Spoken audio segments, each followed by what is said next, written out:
Well students, आज जो है हम बड़ा इम्पोर्टेंट टॉपिक लर्न करने जा रहे हैं। Notice writing. नोटिस राइटिंग जैसे ये प्लस टू के अंदर ये क्वेश्चन आता है 5 मार्क्स का। तो देखिए, नोटिस होता क्या है जी। नोटिस इज़ ए रिटन और प्रिंटेड अनाउंसमेंट। ये कोई भी जो रिटन जा ऐसी अनाउंसमेंट हो जो रिटन हो या प्रिंट की गई हो, उसको हम नोटिस कहा जाता है। ये एक तो प्रकार की सूचना होती है। सूचना जैसे मान लो स्कूल के अंदर का अगर कोई काम हो रहा है, उसके बारे में कोई सूचना है। आ, किसी भी संस्था के अंदर कोई भी इंफॉर्मेशन देनी हो तो नोटिस का हम प्रयोग करते हैं। नोटिस बोर्ड के अंदर इसको जो है लगाया जाता है। तो पर्पस क्या होता है? टू इन्फॉर्म, इंफॉर्मेशन देने के लिए। पॉइंट्स कौन कौन से हैं जब हम नोटिस बनाते हैं? तो एक तो हमें वर्ड लिमिट का ध्यान रखना होता है। तो नोटिस बनाते समय जो वर्ड लिमिट है, ये कम से कम 50 वर्ड से ऊपर नहीं होने चाहिए। इस बात का हमें जो है विशेष ध्यान रखना है। और नो रेपिटेशन, वर्ड्स का जो है बार बार रेपिटेशन नहीं करेंगे नोटिस के अंदर। और जो भी आप नोटिस बनाएंगे उसको आप एक है enclose the notice in a box, उसको आप बॉक्स के अंदर रखेंगे। फिर जो आपका जो नोटिस है ये शॉर्ट होना चाहिए, क्रिस्प होना चाहिए एंड टू द पॉइंट। मतलब आपका जो नोटिस है टू द पॉइंट होना चाहिए। इसमें जो आपका मैसेज है बिल्कुल क्लियर होना चाहिए। नोटिस और जो टाइटल है ये बोल्ड या कैपिटल लेटर में होना चाहिए, या इसको हाईलाइट करना चाहिए या अंडरलाइन करना चाहिए। जब भी हम जो नोटिस लिखेंगे तो और टाइटल लिखेंगे, ये दोनों कैपिटल लेटर के अंदर लिखेंगे। अगर इसको हम हाईलाइट कर लेंगे या इसको हम अंडरलाइन कर लेंगे, तो इसका भी ध्यान रखना है। फिर जो आपका टाइटल है ये कैप्टिवेटिंग एंड आई कैचिंग होना चाहिए। टाइटल आपका ऐसा हो कि देखते ही जो है हर आदमी की जो नज़र है उसके ऊपर जाए, एकदम आपको आकर्षित करे किसी को भी। No hypothetical information. नोटिस बनाते समय कोई भी ऐसी इन्फॉर्मेशन अपनी तरफ से यूज़ नहीं करनी है। उसी इन्फॉर्मेशन का प्रयोग करना है जो आपको क्वेश्चन के अंदर पूछा गया है। नो पर्सनल इन्फॉर्मेशन, अपनी भी कोई व्यक्तिगत राय आपने नोटिस बनाते समय नहीं लिखनी है। सिर्फ उसी इन्फॉर्मेशन का प्रयोग करना है। Use information available in question, जो आपको क्वेश्चन के अंदर दी गई है। जब भी हम नोटिस राइट करेंगे, हमें 5 Ws फॉलो करने होंगे। वट का मीनिंग कि हमें क्या दिया है, हम क्या क्या मैसेज कन्वे करना चाहते हैं। वाई, उसका पर्पस हमें क्लियर होना चाहिए कि नोटिस हम क्यों जारी कर रहे हैं। व्हेन, टाइम क्लियर होना चाहिए, कब। व्हेन का मतलब टाइम। वेयर, लोकेशन कहाँ पे। एंड हाउ, और कैसे वो हम काम करने वाले हैं, इसको हम एग्जांपल की मदद से समझेंगे। तो और अपना जो है पर्पस ज़रूर आपने मेंशन करना है। क्लैरिटी, जो नोटिस है वो आपका बिल्कुल क्लियर होना चाहिए। इसके बाद देखिए, ये एक फॉर्मेट है नोटिस का। नोटिस का जो फॉर्मेट है इसके लिए आप देख सकते हैं स्टूडेंट्स। नोटिस के फॉर्मेट के लिए सबसे टॉप के ऊपर है name of the issuing authority, जो है और एजेंसी। ये ऊपर लिखना है, जो भी एजेंसी नोटिस को जारी कर रही है उसका नाम आ जाएगा। फिर आप बीच में लिखेंगे कैपिटल लेटर में नोटिस, नोटिस लिखा। और आप अपनी लेफ्ट हैंड साइड में लिखेंगे डेट। डेट लिख ली। डेट के बाद आप ठीक सेंटर में नोटिस के नीचे डेट लिखने के बाद आप टाइटल या टॉपिक लिखेंगे, जो भी आपका दिया है उसका नाम आ जाएगा। और बीच में आप लिखेंगे बॉडी। और लास्ट में आपने मान लो नोटिस जो है लिख दिया, बॉडी भी लिख दी। अब आप जो हैं अथोराइज साइनेटरी, जो भी व्यक्ति नोटिस जारी कर रहा है उसके सिग्नेचर होंगे, उसका नाम और उसका डेजिग्नेशन लिखा जाएगा। तो ये एक फॉर्मेट है। इस पूरे फॉर्मेट को आप बॉक्स के अंदर बंद कर लेंगे तो इस प्रकार से आपका जो है नोटिस तैयार हो जाता है। तो चलिए एक एग्जांपल देखते हैं। How to write body, body कैसे लिखते हैं। तो बॉडी लिखने के लिए एक जो कॉमन लैंग्वेज है आप इसका यूज़ कर सकते हैं। देखिए, notice is here bye given that, इस ये लाइन लिखेंगे। अगर आप ये नहीं लिखेंगे तो आप ये लाइन भी यूज़ कर सकते हैं। This is to inform all the students. तो देखिए यहाँ पे आप आइदर या तो आप ये वाली लाइन यूज़ करेंगे, notice is here bye given that. मान लो आपने इस लाइन का यूज़ नहीं किया तो आप इस लाइन का यूज़ कर लेंगे, जो है इस वाली लाइन का, this is to inform all the students. दोनों में से आपने कोई एक लाइन का यूज़ करना है। चाहे notice is hereby given that this is to inform all the students. अगर मान लो स्टूडेंट्स के लिए है तो स्टूडेंट्स आएगा। अगर वो नोटिस जो है जनरल पब्लिक के लिए है तो जनरल पब्लिक आएगा।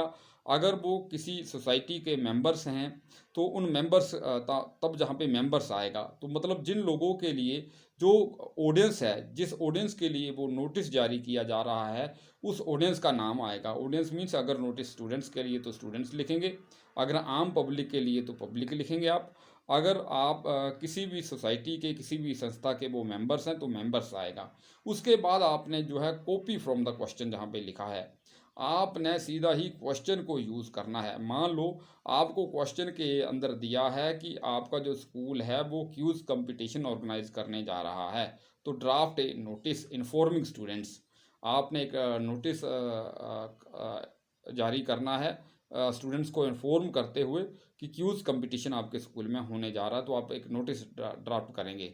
तो आपने मैंने जहाँ पे बोला कॉपी फ्रॉम द क्वेश्चन, जहाँ मान लो कि आपको क्यूज़ कंपटीशन का नोटिस जारी करना है, तो हम कैसे लिख सकते हैं। देखिए मैं जहाँ पे लाइन यूज़ कर रहा हूँ, this is to inform all the students, students के लिए है। उसके बाद आप लिखेंगे दैट, कंजक्शन का यूज़ करेंगे। जहाँ पे देखिए दैट मैंने नहीं लिखा है तो आप लिख लेंगे इन्फॉर्म ऑल द स्टूडेंट्स, उसके बाद आप लिखेंगे दैट, इन्फॉर्म के बाद दैट आ गया। दैट के बाद आप लिखेंगे our school is going to organise, जो हमारा स्कूल है ये ऑर्गेनाइज करने जा रहा है क्या, क्यूज़ कंपटीशन। हाँ, क्यूज़ कंपटीशन जारी करने जा रहा है किसके ऊपर, on English text book flamingo, आपकी जो इंग्लिश टेक्स्ट बुक है फ्लेमिंगो के ऊपर। तो आपने अब बताना है व्हेन मतलब कब होने जा रहा है, तो डेट आएगी, डे आएगा, टाइम आएगा। तो आप कैसे लिख सकते हैं, ऑन जून 4th, देखिए डेट लिख दी, डे कोमा लगा के हाँ बेस्ट डे लिख दिया आपने, डे लिख दिया, और टाइम लिख दिया 8:10:30 AM। और मान लो अगर आपने डे नहीं लिखना है तो सीधा डेट भी लिख सकते हैं। तो कैसे, ऑन जून 4 2020 ऐसे भी लिख सकते हैं, उसके बाद टाइम। तो मतलब दोनों में से आपने चाहे जून 4 कोमा वेंसडे ऐसे लिख लिया, अगर आपने ऐसे नहीं लिखना है तो सीधा ही डेट लिख देंगे, उसके बाद टाइम। तो इस बात का ध्यान। उसके बाद बताना है प्लेस, कहाँ पे, वेयर, मतलब वो जो है क्यूज़ कंपटीशन कहाँ पे होने जा रहा है वो लिखना है, in the school auditorium, school auditorium में होने जा रहा है। उसके बाद लिखेंगे आप interested students may contact undersign for further information. तो देखिए बच्चों, ये जो थी ये स्टैंडर्ड लैंग्वेज थी नोटिस लिखने के लिए, आप इस लैंग्वेज का प्रयोग करेंगे, लेकिन सबसे ज़्यादा जो हमें हेल्प मिलती है वो क्वेश्चन से ही मिलती है। This is to inform all the students लिख लिया, उसके बाद जो भी क्वेश्चन के अंदर हमें आस्क पूछा गया है उस लाइंस को हम यूज़ करेंगे यहाँ पे। फिर हमने बताना है कि वो जो है एक्टिविटी कब होने जा रही है, कब का मतलब आप डेट लिखेंगे और टाइम लिखेंगे, और कहाँ पे होने जा रही है, वेयर, प्लेस लिखेंगे।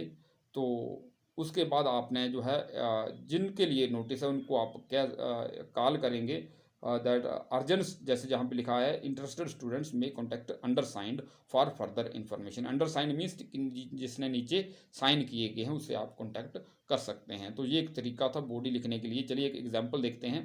तो यहाँ पे एग्जाम्पल है एक, देखिए हमारे पास क्वेश्चन है एक, you are the secretary of cultural society of your school, you are planning to organize a cultural program, write a notice for the school notice board inviting names of students willing to participate। आपका designation है secretary cultural society के अपने school के, तो आपने notice जारी करना है, बच्चों के नाम इनवाइट करने हैं जो उसमें पार्टिसिपेट करना चाहते हैं। आप जो है आप प्लान कर रहे हैं कल्चरल प्रोग्राम स्कूल के अंदर करवाने के लिए। तो देखिए कैसे बनेगा।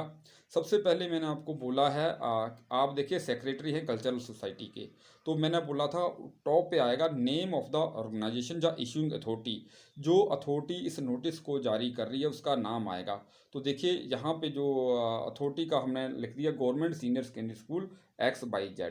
अगर आपने बच्चों यहाँ पे ऐसे नहीं लिखना है तो एक तरीका और भी है, आप इसकी जगह लिख सकते हैं cultural society of government senior secondary school XYZ, जहाँ पे आप कल्चरल सोसाइटी आगे ऐड कर लेंगे।